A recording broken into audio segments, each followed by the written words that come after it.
and welcome to the Pragmatic Product Chat Series, where we tackle the biggest challenges facing today's product management, product marketing, and other market and data-driven professionals with some of the best minds in the industry. I am Rebecca Kalogeris for Pragmatic Institute and your host for this episode.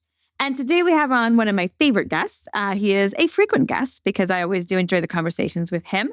He is a pragmatic instructor. He is a product management advocate, evangelist, thinker, and just an all-around good guy, Dan Corbin. Welcome, Dan. It's great to be back. I always love being on the podcast. I always love our chats. Me too. And today we're going to talk about a topic that lots of people are talking about, but because it changes so quickly and it matters so much. Yeah. So everyone's going, then I know what they're going to talk about it. You probably do. But that's okay, right? Because we're really going to talk about AI and particularly Gen AI programs and how they affect our roles as product people. Mm-hmm. Yep. And you've done a ton of work in this area. You've taught a lot of the workshops in this area. Yep. You use the tools and kind of spend time thinking about how these tools can be used in the industry. So I'm really, really excited to dig into this topic with you. Yeah, me too. This is something that, it's amazing how quickly it's evolved. And it was just, a couple of years ago that ChatGPT, less than 2 years that it came out.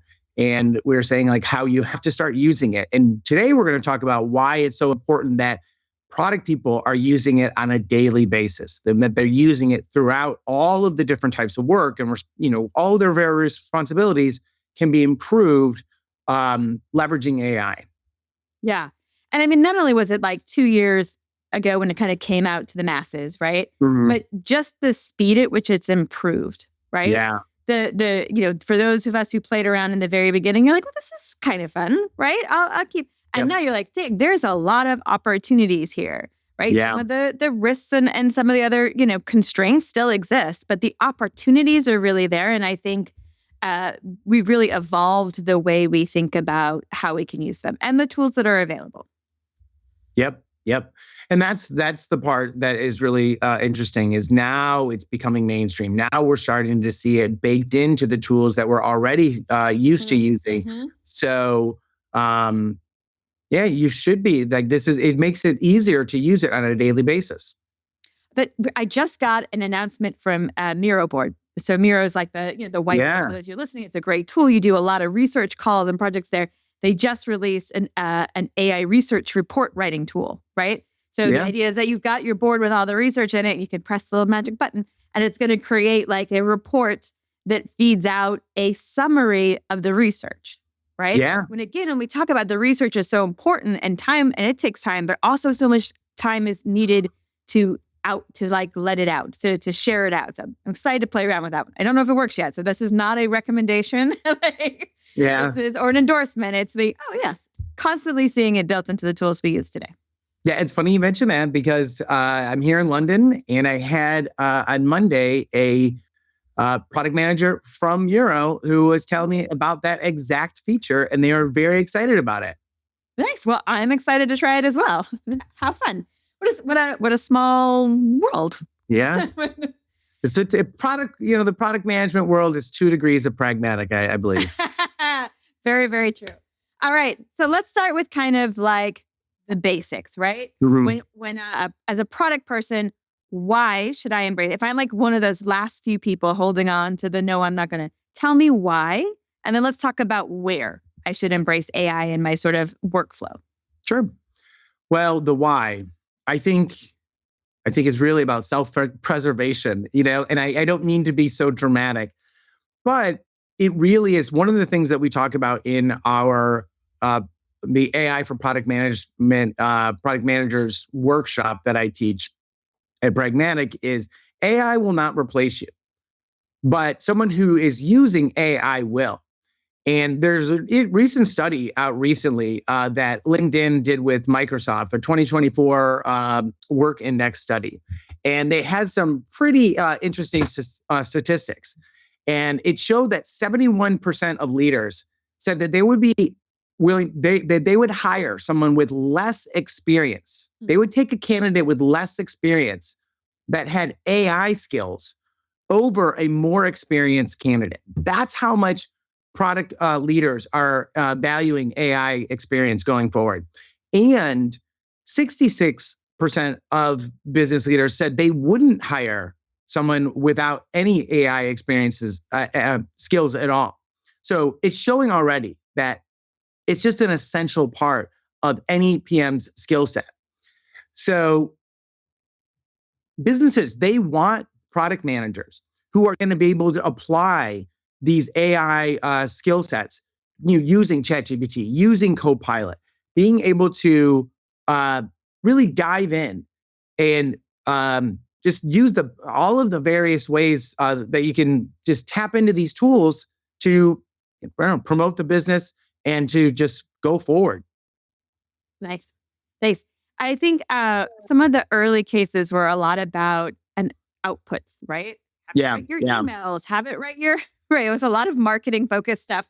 Have it write your email, have it write your papers, have it do this, have it do that. And there is definitely ways to do that and some restraints. One of the ways, though, that I think you really advocate and model using it is sort of as a thought partner, the person or thing, I guess in this case, to poke at your thinking. Yes. And to make sure to help you look at it from all perspectives. Yes. I think it's very interesting. And I live and breathe everything product management. So I might be projecting here. And maybe I just, maybe other, areas and domains are like this. And it's not just product management, but I really do feel product managers need sounding boards more than other areas. You want to make sure, all right, am I thinking this through? Because we want to make sure that we vetted our ideas, that we've considered all the possibilities, that our data is, strong enough. So a lot of people, they like talking to the product management. I've been part of product mastermind groups. So having a collaborative partner, having someone as a sounding board is always so important. And now you can use these tools as a real-time sounding board. So you can use it just to make sure you're on track. So you can use AI to have it structure pros and cons analysis for your various product decisions. And what I like about these tools, be it Claude, ChatGPT, Perplexity, Gemini, whatever you prefer, is it can reduce your cognitive load in a lot of different ways. But I really do love that you can just kind of use it as a back and forth to look at problems from different perspectives, to reframe problems, to have it play a devil's advocate, to help you challenge assumptions, and just make sure that you're on the right track. In addition to the fact that it can do things so much faster than a human can. I can load up a spreadsheet and then just start asking questions of the data in a way where I wouldn't have to gone through and kind of be able to, write form, do, all the Excel stuff that we had to do. Now I can just talk to the data in a way that I never could before. Yeah. And I love I love the data piece of it too, right? Because we've all been there where we're pushing the edges of our Excel skills or our Excel patience, right? And we may know how to do it, but we're just like, and like you said, being able to talk to the data in a different way, right? To be able to throw out some hypotheses, to look for trends you wouldn't expect, right? It's easy to look at data and find, if you have a hypothesis, to kind of say yes or no. That's really simple. But what are the hypotheses you haven't thought of yet? What are the trends you're not seeing? Mm-hmm. And then from the pros and cons perspective, not only does it help us keep out our bias, which I think is fundamentally what our jobs are as managers, right? Is to reflect back the market and business needs together and try to eliminate bias throughout. But we're human, right? Yeah. So helping us keep out our biases, but also helping us, when you think about pros and cons, some of that is like, look, I'm going to pitch this. Why would someone disagree with this? And it helps you find faults in what you're doing, but also formulate ways to present that are going to help you get buy-in on your thinking. Oh yeah, and I love when I put together a presentation and I load it up and I will ask questions. What about this is compelling? What might someone find confusing? and you describe the audience and you think what might they take issue with? How might they respond? And I have it do role playing. And so it's just an amazing tool that it's just so versatile that way. But it's so interesting in that people were using it so much like Google out of the box. Like, how do I go find an answer?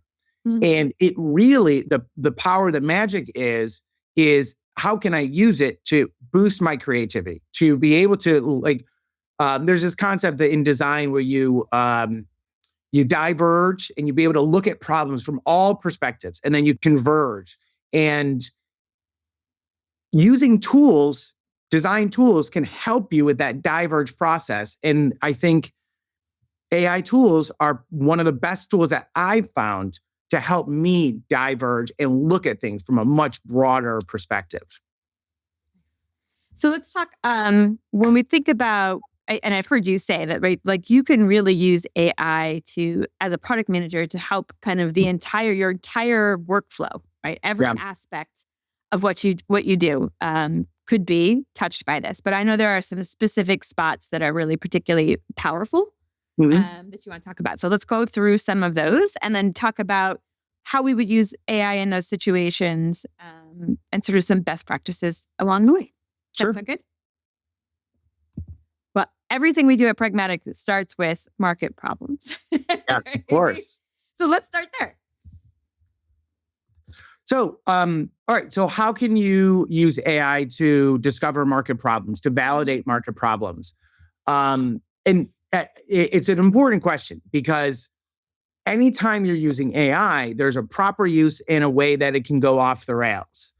So, I mean, you still want to go out, talk to people. AI can help you create open-ended, high-gain questions for specific types of interviews. If you're working with a specific audience in a specific area, and you maybe have a specific topic area. So that's one way it can help. Now, where we're getting into where things are changing is you can use AI-powered tools because there's chatbots, and you can have these tools talk to thousands of your customers at a time, and you can give guidance on what you wanted to ask, and it will respond based upon, the questions that it'll follow up with will be determined by what the response is from the question, from the customer. So this way you're kind of outsourcing the discovery to the AI. Now it's going to be doing a discovery on a massive level just on a much larger range than you could as an individual. But as you could probably guess, that kind of gives me, as the kids say, the ick. Because there's nothing like talking to a human one-on-one. And this is where I worry that people will say, oh my gosh, look at this. We don't have to go out. We don't have to talk to customers. We can just put this AI in front of them.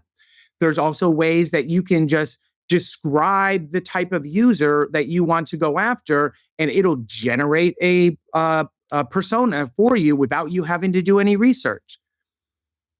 That's when you start to see the red flags. There are specific use cases where maybe you could have AI ask questions and maybe gather very specific information, but I would not outsource your discovery to AI. Have it help you with questions? Sure, why not? Have it help you analyze the feedback that you've gathered? Sure, great. Have it look at your transcripts of that you've recorded, extract patterns. Great. Again, those are things that AI is fantastic at. But don't have it try to replace the human element, especially in that qualitative phase. Yeah. No, I mean, and I could see where it gets dangerous there. But also where it can, again, this is the good and the bad pieces of it. But that's also, we talk about unstructured data. What you get on discovery calls is about as unstructured as it gets, right? Yeah. That's the beauty of them. You want them to be that way. Yeah. But that can make, if you do 20 conversations, it can be time consuming. It can be bias prone. It can be all kinds of things to take those open discovery questions and turn them into, to sort of affinity map them and come up with the common themes. And I would think that is a place where AI can really help speed it up. Although I would still caution it takes the review of the person who heard it to make sure it hasn't misinterpreted, right? Yeah. It's you were there on the call and the tone that they said that in. It can be a little bit different, right? But still can be a really good, really powerful time saving first step to taking that sort of qualitative, unstructured discovery information and really starting to put it into some reports, some structure.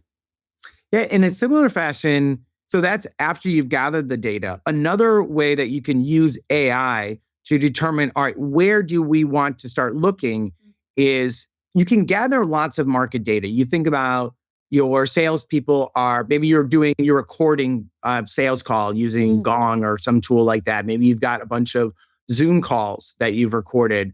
Obviously, there's a bunch of sales data in Salesforce or other systems like that. You've got support tickets, various marketing data in HubSpot or whatever. You've got surveys that you're bringing in, analytics data. So you've got all of this data.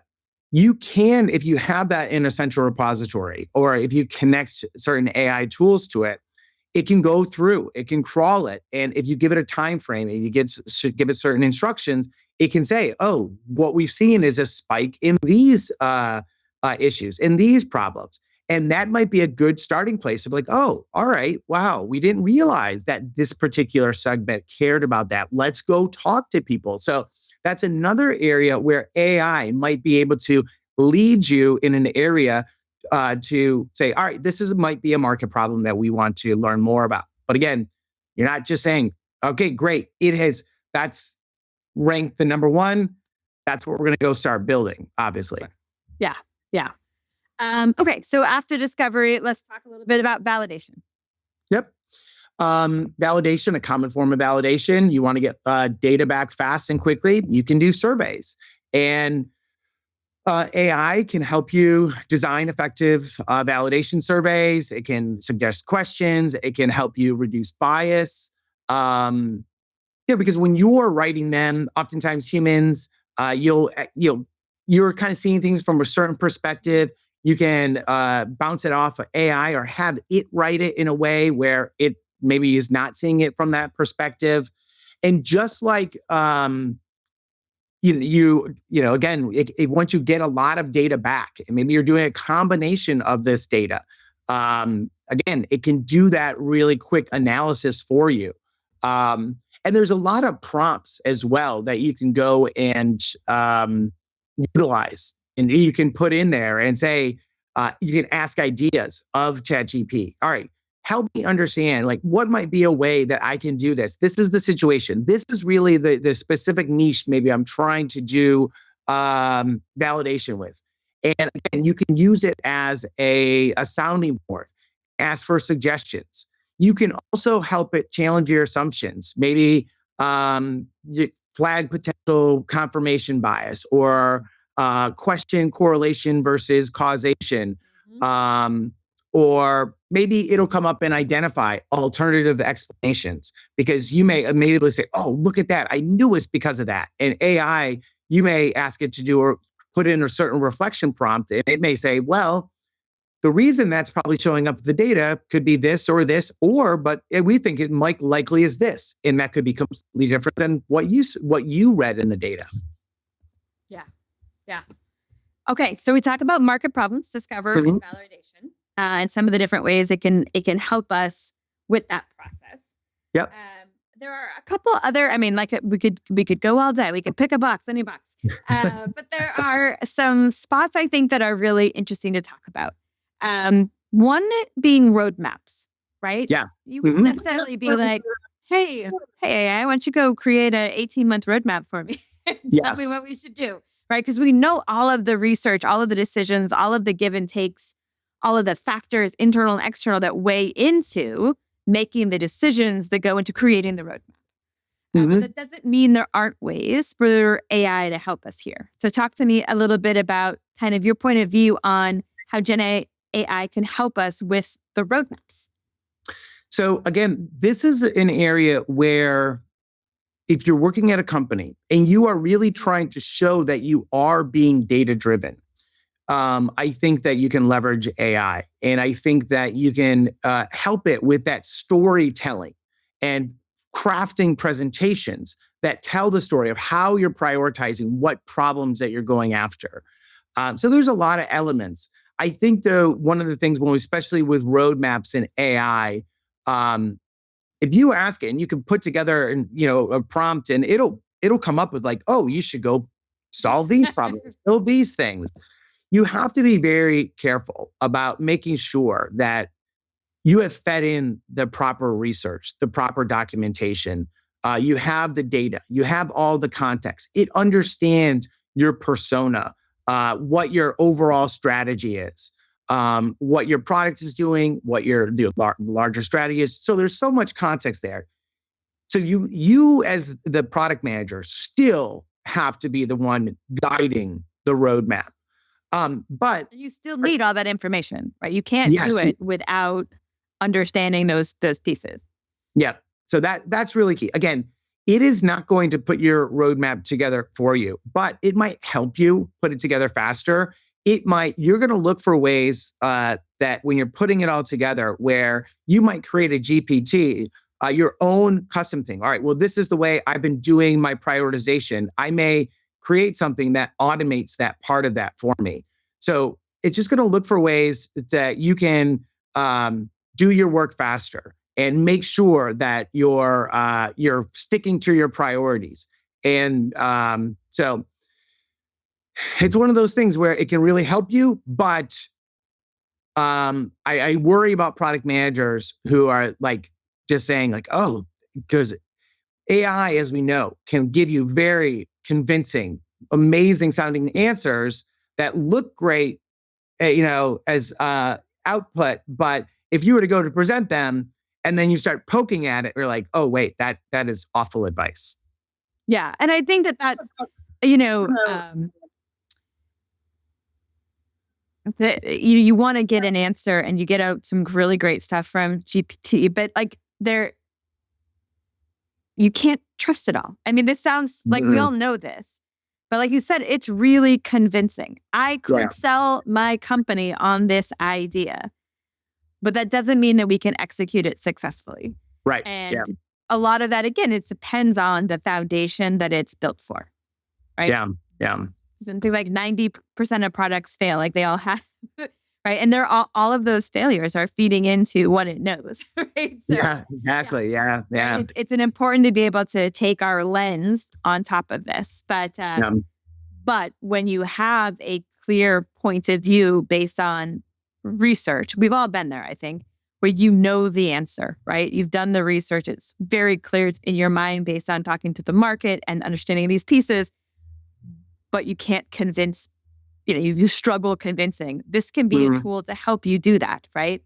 To help you build your story, take out your sort of, curse of knowledge that's keeping you from being able to explain this well, or convince always sounds like you're tricking them, but you know what I mean? It's not a trick.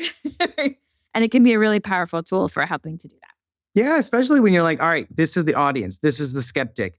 This is the challenge that I've run into. And again, it's going to help improve your roadmap. It's going to help you improve your story. Now, one thing that we really haven't talked about is the fact that, some companies have very strict rules about how they allow you, like a whether you at the front of the episode. Don't do any of this until you know what you're allowed to do at your company. Yeah, I know. And some companies are using co-pilots where you can have it's powered by something like ChatGPT, but it's your data is not being added into the underlying corpus. And ideally, if you can be able to leverage your enterprise data with the power of AI like that, that's great. But if you can't, it's going to be a little bit more difficult, and it'll take time for to get there. But I would not risk saying, well, all right, I don't care. I'm just going to dump all of my company info into something like that. Do not do that. No. Don't do that. Don't use the don't be, especially, if you want to use it in hypotheticals and talk through and say, I have the skeptical, and you want to do scenario type prompts, and maybe ask it to assume a role or something like that, or come up with help to do something persuasive. Sure, that's great. That's where, again, you're trying to broaden your creativity, but I would not feed in a bunch of like company data. So different product managers are going to be in different situations, and how much they can use these tools is just going to depend on the access level that they have. Now, what I recommend, and this is one thing I've been surprised that more of my students haven't jumped on this, that when I ask them, I'm like, oh, so you're using that tool have you tried out the AI functions in this and that? And most of them are like, oh no, I didn't even realize they had that. And so part of my advice is, if you're using whatever tools you're using, whether, again, there's so many tools out there. When you mentioned Miro and you're excited to try that new tool, that new AI feature out there, figure out what all the new AI powered features are in the tools that you're using at your company, and then get good at them. Because I'm telling you, some of them may be nothing burgers, but some of them are going to be really, really helpful. And you want to figure out what are the ones that are really helpful, because again, that's going to make sure that you're on that you're on the cutting edge, and that you're not going to be one of those laggards. No, it's a good point. Both like to make sure you understand your company's policy about using AI and sharing data with it. That you don't, we talk about being able to use all your enterprise data for it to give you answers. That is really within a secure and safe spot. But also understanding where you may have limitations within some AI tool using certain things. There are likely likely tools already being used by your organization that include AI functionality. And that is a great place to start exploring. Yeah. It is interesting, though. I mentioned earlier that study from LinkedIn and Microsoft, and they showed what a high percentage of tech professionals are doing what they referred to as BYO AI, and bringing their own AI and utilizing it kind of on the sly. And what was also interesting in that article was they zeroed in on AI power users, and they talked. There's three kind of takeaways from it.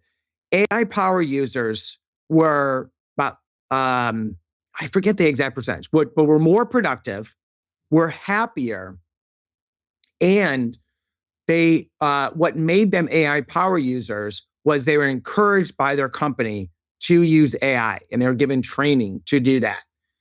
So it's a really good lesson for all the business leaders out there to, if you want happier, more productive teams, help them utilize these tools, give them access, give them training, encourage them. And they specifically noted in the study the high percentage of the power users that had heard from the CEO the importance of using AI. Well, I think, it also sounds like if you're not empowered by the company, there's many people doing it anyway. So it's another lesson for the company. Like, they're going to be using the tools, so you better give them a nice, safe, secure environment to do it in, because they're going to make it happen.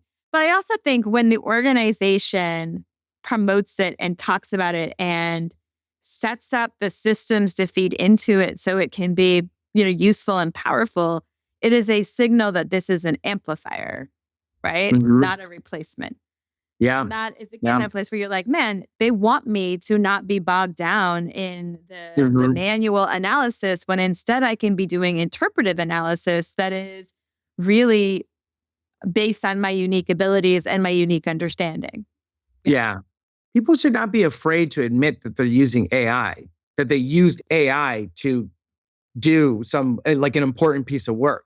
Right. They should say, I would want, be like, then to say, oh yeah, well, I was able to use AI to do this, and oh, it really helped me with this part of it. If people at a company are like product managers feel like they have to say, no, I did this all by myself, that's not a good sign. No. And I mean, I also think when you understand and empower, I want everyone to leverage AI. The AI Yeah. is not, it is not going to do it by itself without you. Right? Like those are where people get in trouble when they're like, I asked it to write a book report on this, and that's all I said. And I'm like, whoa, really? Yeah. Yes. Right. So you want it to be a partnership for sure. Yep. And I do think that training piece is important because, in our AI for product managers workshop, we show all the different types of prompts. And while I'm doing kind of small little plugs, I do want to give a plug. Pragmatic, in our Pragmatic alumni community, we have an entire prompt repository. So for every single course that we teach and every single module that we cover, we have a series of prompts related to those topics. So it's just very helpful. So you can go and see, well, how might I use prompts related for positioning or win-loss or, whatever, course, whatever, it might be. And I think I'm really glad that the instructional team put that together, because I think it's important that all of the product managers know, oh, this is an accelerant for me. This is, again, a great collaborative tool that I can use to be better and to create better work product. And I mean, you're going to tailor those prompts to yourself to some degree, but what a great way. I mean, these are ones that really polished and worked on to make them effective and useful. And it's a great jumpstart in here. When we're talking about you should use it, we're not like, good luck now. Yeah. Yeah. But let's talk a little bit about that, because there are some best practices. And again, we cover a bunch in the course. We're not going to cover all of them. But we're going to give you more than your free money worth on this podcast. But talk to me about some of the best practices. Well, just like you would have any conversation, it's a dialogue that you're going to have with the AI. So that means it's going to be iterative. You're going to start and you're going to look at their response. You're going to assess, all right, what is right about this? And what's really nice about the responses, it'll ask you, does this, fit what you want? Are there any areas that you want to kind of dive deeper into?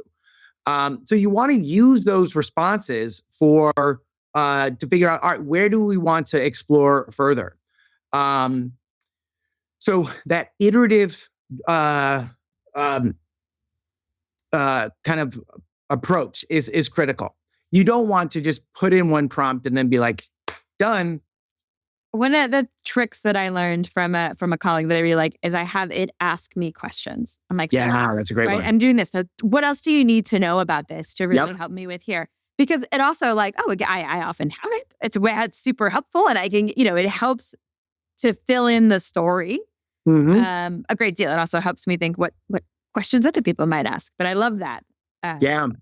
And they're getting good at that because they'll have suggestions below of what other things you might want to ask. But building off of that excellent suggestion of having it ask you questions, reflection prompts are really great. So as you're going through, as you're doing iterative prompts, as you're getting deeper and you're getting more specific, you want to, again, try to explore from different perspectives. So you want to ask for lessons learned. So a specific prompt that you may say is, all right, let's go back. Look at all the assumptions that you've made. Look at the logic you've used up to this point and look for any issues, faults, or concerns. And it's really great because it'll go back and say, all right, well, we've made this assumption and the logic we used here, and we haven't even talked about this or this or this. And it's great. You're like, oh, that is good. Well, let's go back. Let's say, what if we did do that? And then it's like that movie Sliding Doors. Like, all right, well, what if, all of a sudden we can start going down this path instead of this path? So this, again, is why it's a great thought partner, because you can reframe problems. It helps you diverge and look at things from different perspectives rather than just, let's just move forward in one direction. I love that. One of the things you also, which I know you always talk about, and you touched on there, is you talked about as you're going more specific, right? And this was another one of those pitfalls early on. Last year when I was doing these early on, I was like, oh, you go right to but to really start broad and get more specific. Yeah. Right? Don't give away all of, and part of that is to keep your bias out of it, because otherwise you'll notice it starts to repeat you. It starts to just reflect. Oh, yeah. But that's what I said. And so the broader helps kind of set, again, the broadest mindset for them before we add the limits, and ensures that I'm not instilling my bias on them from the start. Yeah. Yeah. And there's other like little tips and tricks. I think it's important to ask for the specific type of outcome that you want. Maybe you're asking for like, I need a table, or I really like, this is specifically the outcome. Or sometimes it's helpful to say in a step-by-step manner, because if you're really if it's a complex thing that you're trying to understand and you just don't want this huge data dump, because I'm sure you've seen this where you ask Claude or ChatGPT and you're like, oh my gosh, okay. It just threw a novel at me. Okay. I gotta read it. Yeah. You're like, okay. Sometimes you just want to say in a step-by-step manner, explain this, or let's walk through this. So those are all the types of tips and tricks that I think are really helpful. And the more you learn that and you get comfortable with it, and you know how to extract the type of response to information data that you need, the better you're going to be able to be at using it at the type of thought partner and sounding board that will help you in so many different areas of your role. I have a question, and this may be a Rebecca problem. I often find that I'm starting broad and I'm getting thinner and adding more context. We're having a really good discussion.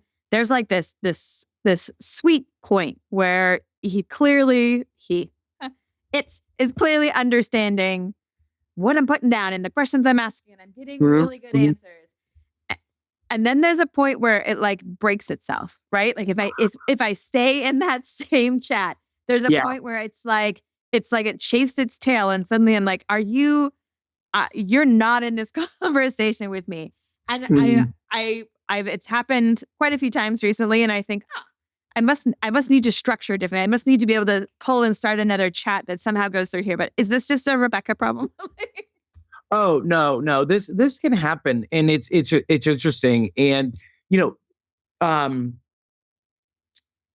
it's learning more about you, and it's remembering things from the past.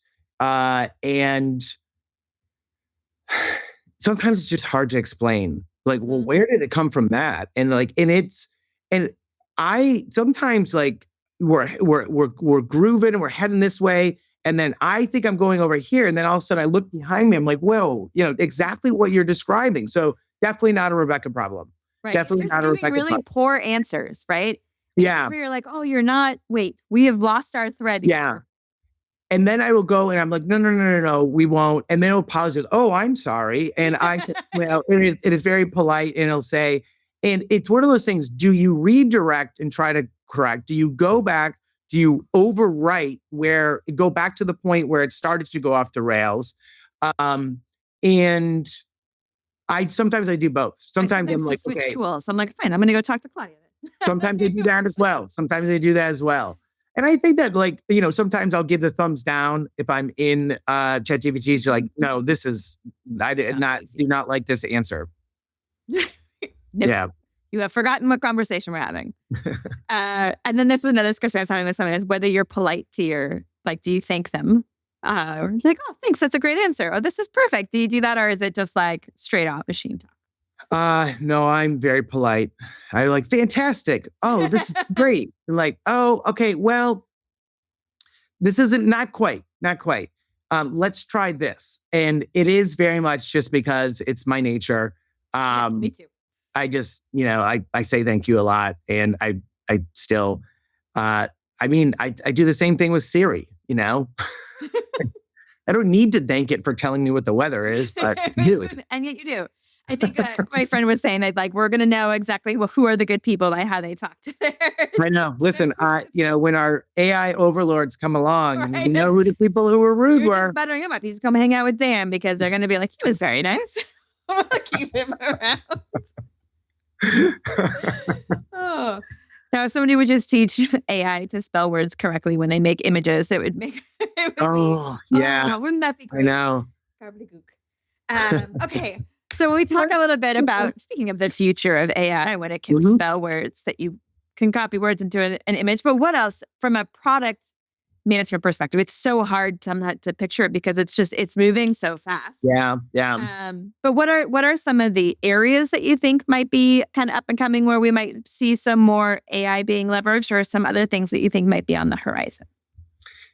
What's exciting is looking back on my product management career, um, the amount it's just going to be different because the amount of uh, over the years, going up through the ranks of product management, I probably wrote thousands of user stories, and that's like all that documentation is going to be so much. Uh, it's going to be done so much faster. I love the fact that the concept of market evidence is such a challenge for companies right now. How do we really know the pervasiveness? But I think now that the collection and analysis of market data is going to be easier. We kind of touched upon that. One of the biggest challenges that I hear about in my class is we would love to get win-loss analysis. We would love to get that data. We would love to know why we're winning and losing data.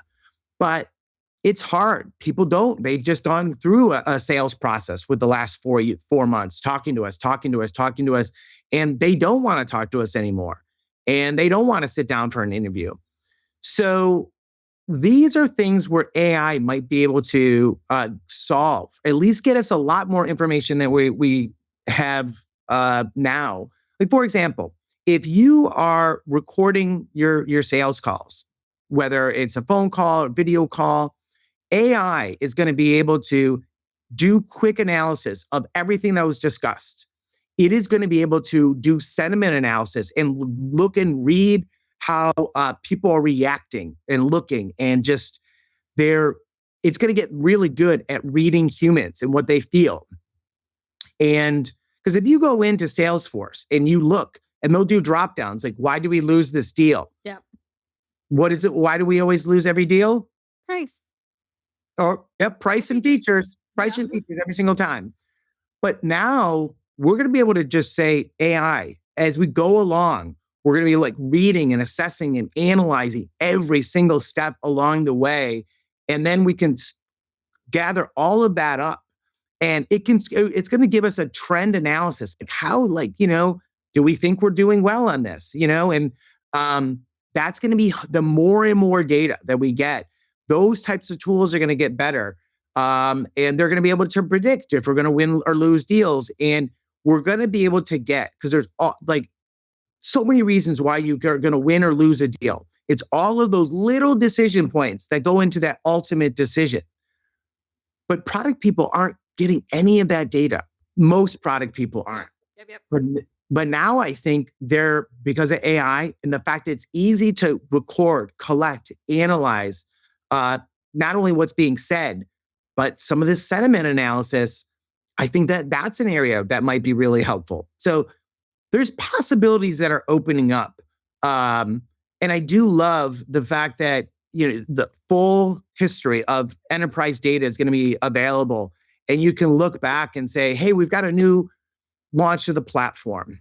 And let's look back over the last 5 launches and look at all of this analytics data and what were things that, went wrong. And you're going to be able to do better risk mitigation. You're going to be able to predict things better. So I love that aspect of it. And I think that that's really going to help product managers. And the more I talk with people about AI and what it's going to allow product managers to do, I don't think product managers should feel like, oh, we're not going to be needed anymore. It's going to allow you to really focus and do what we always want to do, is think more strategically, to be able to understand the market, to spend the time and doing the things that we teach at Pragmatic that oftentimes product managers don't have because they're just doing a million other things at once. Very, very true. All right. So I know that you teach our AI for product managers course. Mhm. And I know it's a great course, like a truly great course with lots of actionable stuff that you can do right away. Would you please tell everybody listening what else they'd get and why they should join you there? Besides, you're just Oh, a really yeah. fun teacher to have. I mean, it's a fun class. It's so hands-on. But really what we teach in there is all of these different types of prompts. So you learn how you can uh, uh, converse with AI in a way to make it that it's almost like it's going to be your co-pilot. So we teach you things like content-oriented prompts. So if you want to, so content-oriented prompts are anything that's like, you need things that are descriptive or narrative, or you need something that's persuasive. So an example might be like, write a persuasive argument for our executive team and why we should prioritize this integration of AI predictive analytics in our roadmap, and emphasize the ROI and the competitive advantage. So you can figure out all of like these great specific prompts, maybe that are descriptive. Describe the steps that we might be able to take to improve customer retention by 10% based upon recent product usage data, and focus on the areas where users are dropping off. So it's helping you describe things. So we cover all of content-oriented prompts. We also get into interaction-oriented prompts. And this is really fun. This, again, is where you can kind of have that dialogue. Use AI as a thought partner. Maybe have it be that devil's advocate. So you can have it assume a role where maybe you want it to be a specific audience person. So I've got that skeptical stakeholder that I'm going to present to. And this is why they're particularly skeptical. How might I persuade them in this particular area? What would be the strategies that I could use to get them excited? Maybe you're going to think about doing some risk analysis, or you want to just be prepared. And maybe you say, all right, well, what if the market demand completely shifts in the next 12 months? How would we respond to something that disruptive? And what steps would we take right now to future-proof our product offering? So there's even a third bucket of prompts that we do, situation-oriented prompts. And again, this is where you ask the AI to give you advice, to provide recommendations. You ask it to assume a viewpoint, or you talk about specific scenarios and say, all right, how might I respond in this specific scenario? So we show you how to write all of these different types of prompts, how you iterate prompts, how to do reflection prompts. So that you can it's almost like when you exit this class, you're like, all right, now I know how to use all these AI tools to have like a mini me. It's almost like a digital version of you. Nice. Dan, it is always so much fun talking with you. Yeah, I love it. I really enjoy exploring it. Yeah, this is great. Yeah, it's fun to talk AI. It's fun to talk product management, and it's just fun to talk to you. Aw, thanks. All right. Thank you, Dan, for joining us and for sharing your experience and insights. I know everybody can find you on LinkedIn, that you are often in the community, the Pragmatic Alumni community, which I cannot recommend enough. And of course, they can find you in a classroom all around the globe. Yeah. That does it for today's episode. Everyone, thank you for listening. And don't forget to join us next week when we tackle another great topic designed to help you elevate your product, your company, and your career.